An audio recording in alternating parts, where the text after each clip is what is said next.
Salut à tous, bienvenue donc sur ma chaîne Thierry #Henry. Aujourd'hui donc je vais te parler de trafic internet, surtout donc trafic sur un blog, mais ça peut aussi donc être sur un site e-commerce si tu fais donc beaucoup donc de SEO.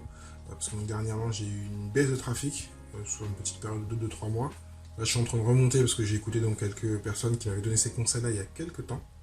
Donc je vais tout te dire après donc la présentation.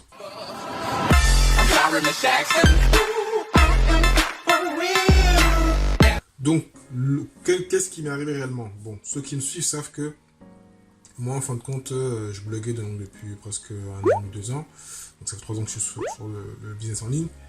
Et à un moment, je me suis dit, je vais arrêter un peu le blogging. Je vais stopper un peu le blogging. J'avais environ 170 posts.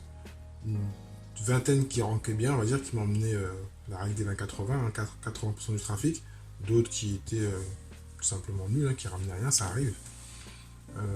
Et donc étant un peu plus qu'un débutant, donc je me suis dit je vais ramener d'autres sources de trafic parce que j'avais aussi donc le blog et Pinterest qui marchait pas mal, un peu les réseaux sociaux mais moyennement, hein, j'ai pas des grands groupes, je suis ni très fort sur Instagram, enfin que 1000 personnes, enfin, en tout cas Instagram n'est pas vraiment un site ou un réseau social qui ramène du trafic en tout cas pour moi, ça aurait été plutôt Facebook, il y avait un peu de Medium à l'époque. Donc je me suis dit, il faut que je trouve une stratégie. J'avais commencé un peu YouTube, 2-3 vidéos comme ça, mais pas sérieusement. Je me suis dit, je vais me concentrer sur YouTube. Donc pendant un mois, j'ai fait quasiment une vingtaine de vidéos, au mois d'août l'année dernière, il y a quasiment un an. Donc j'ai vu des clics sur mes liens, j'ai vu un ensemble de choses, donc je suis content. Même si la chaîne a vite baissé parce que j'ai rajouté 2 mois après le podcast. Donc ceux qui le savent, donc il faut toujours séparer sa chaîne de... ses podcasts, paraît-il, avec sa chaîne YouTube. Enfin, il y a beaucoup de raisons, donc c'est pas le but de la vidéo, donc bon, je pense que c'est pour ça, mais il y a aussi d'autres raisons, hein. La façon de faire les vidéos, j'ai évolué, j'ai après aimé faire les vidéos, à regarder donc le petit écran qui est là, essayer de parler plus fort, beaucoup de vidéos où je parlais, bon, parenthèse, donc j'ai agrandi donc ma partie SEO avec donc la vidéo, parce que donc on va vers un monde de vidéo, et le podcast. Le podcast qui est bien parti aussi. Surtout que sur le podcast que j'étais en lien avec d'autres personnes. Mais comme m'avait dit Nel Patel que j'avais eu par mail sur sa chaîne YouTube et sur son blog, et d'autres personnes, d'autres experts SEO en France à l'étranger, ils m'ont dit donc il faut surtout pas arrêter le blogging. Je me suis dit moi je suis bien, mon blog continue à grandir, il n'y aura pas de souci.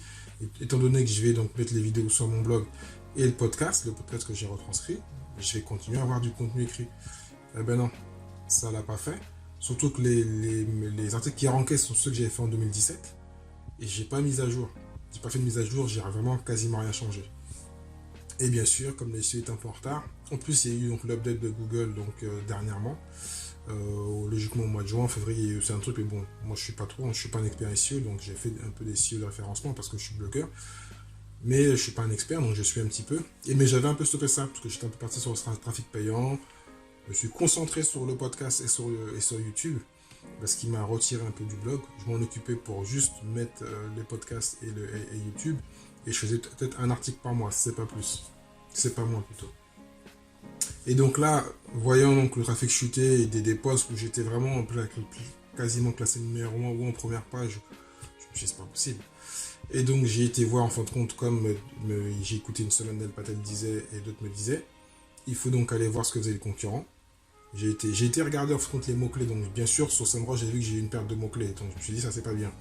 J'ai vu que j'ai eu aussi moins de backlinks, parce que moi-même c'est vrai que j'avais retiré des posts sur Medium et sur d'autres sites où je voulais que tout vienne par mon site, ce qui n'a pas marché, donc des fois il faut faire des tests. Donc ce que j'ai appris dernièrement, si tu vois mon blog, je refais un article une fois par semaine, pour me forcer, parce que j'avais aussi d'autres blogs, ceux qui le savent, j'ai créé d'autres blogs en début d'année, et donc ça prend du temps. En plus avec les blogs j'avais les vidéos, donc comme quoi des fois il faut apprendre à se focaliser. Donc là j'ai mis cela en pause pour revenir donc sur le blog et faire ce qui est le but d'un blog, c'est quand même de créer du contenu. Donc le contenu YouTube c'est bien et podcast c'est bien, mais il faut quand même continuer malheureusement ou heureusement à bloguer. Donc je l'avais dit que je cherchais moi une personne pour me créer des articles, ce que j'ai jamais trouvé, parce qu'il faut trouver la personne qui correspond.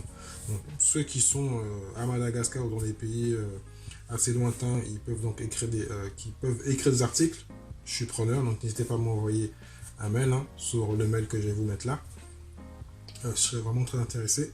Donc pour revenir à ce que je disais, faire des mises à jour. Donc des fois il y a des posts des fois on fait une requête, on voit un post qui a 5 ans, 10 ans qui rentre. C'est bien une chance pour la personne qui l'a fait. Mais quand on est sur des domaines, des secteurs un peu à grosse concurrence, il faut donc des fois remettre à jour, il y a des changements. Et moi je l'ai vu quand j'ai été voir sur des posts que j'ai fait sur le dropshipping et sur les fournisseurs. J'ai vu d'autres avaient ranké devant moi parce qu'ils avaient mis des infos que je n'avais pas mis.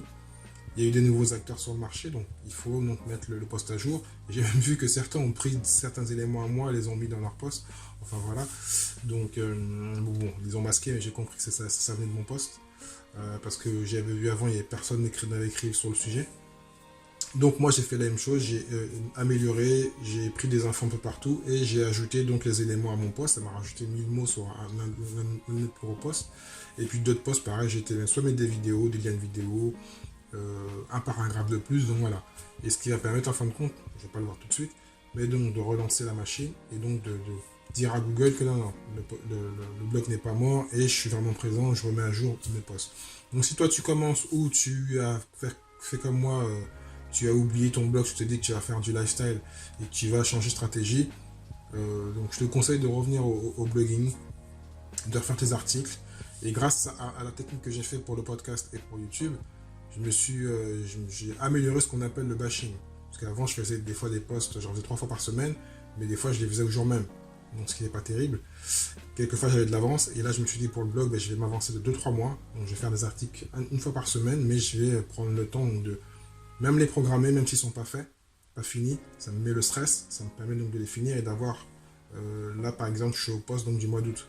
Puis ensuite, je vais avancer, je vais être au poste en fin de compte du mois de septembre-octobre et j'aurai donc 10-15 articles d'avance, comme j'ai des fois un mois de vidéo d'avance et le podcast, j'ai 1 ou 2 mois. Voilà. Le but, c'est vraiment de faire du bashing, donc c'est pas du passif, il y a toujours du boulot, mais c'est qu'on est moins stressé et qu'on peut donc penser au trimestre. Donc, si tu veux donc améliorer ton trafic, je parle du blog, c'est bien de faire YouTube et du podcast, d'avoir du contenu, mais automatiquement, donc il faut retranscrire. Je te mettrai le lien ici, donc avec Sonix, que moi j'utilise. Ça fait donc du contenu écrit et surtout d'avoir donc un vrai post écrit. Et bien sûr, les vieux posts qui commencent à baisser, allez voir ce que font les concurrents, voir pourquoi donc tu baisses de position. C'est que d'autres ont fait ce qu'on appelle la technique du skyscraper. Ils ont été voir ce que tu as fait, ils ont augmenté mais plus de contenu, ils ont amélioré ce que toi tu fais. Et donc le but c'est de ne pas repasser devant eux, donc rajouter des éléments dans ton article quand tu peux, mettre des liens, faire des modifications, faire des tests. Attention à ne pas changer logiquement le header, enfin le titre. Parce que le titre c'est pour Google c'est automatiquement un changement global d'article. Donc plutôt l'intérieur, le paragraphe. Puis s'il faut changer, donc ça m'est arrivé, hein, quand j'avais un article qui était marqué 2017, j'ai rajouté 2019. C'est pas un gros changement, mais bon, pour Google, c'est comme si c'était un nouvel article, enfin quasiment. Donc il va y avoir une différence dans le ranking. Donc voilà. Donc je répète, je suis pas un expert SEO, mais bon, je voulais quand même te donner cette technique par rapport au trafic. Sinon, on va voir, donc il y a plein de gens, d'experts qui vont t'en parler, parce que moi j'ai pris l'info sur le podcast de Daniel Patel qui en parlait. Il me demandait pourquoi mon trafic baissait. J'ai été chercher les infos, j'ai été voir sur ce que je fais comme tout blogueur, Google Analytics, ce qui se passait. J'avais pas la solution, je me disais c'est bizarre. Et donc j'ai vu sur SEMrush que j'avais une porte des mots-clés, mais je me suis demandé pourquoi. Donc j'ai compris avec cet article et ce podcast de Daniel Patel et d'autres blogueurs qui en parlaient. C'était un peu à la mode actuellement. Donc mettre à jour tes articles de blog. Voilà, même si le blog peut être très passif, il faut quand même, quelques fois, quand tu as 10-15 articles qui rentrent, qui ramènent un grand lot de trafic, il faut les mettre à jour. Voilà. Si tu as des questions, si tu as des choses à rajouter par rapport au trafic, n'hésite pas, mets-les sous les commentaires. Puis moi, je te dis à bientôt pour notre vidéo. Ciao, ciao.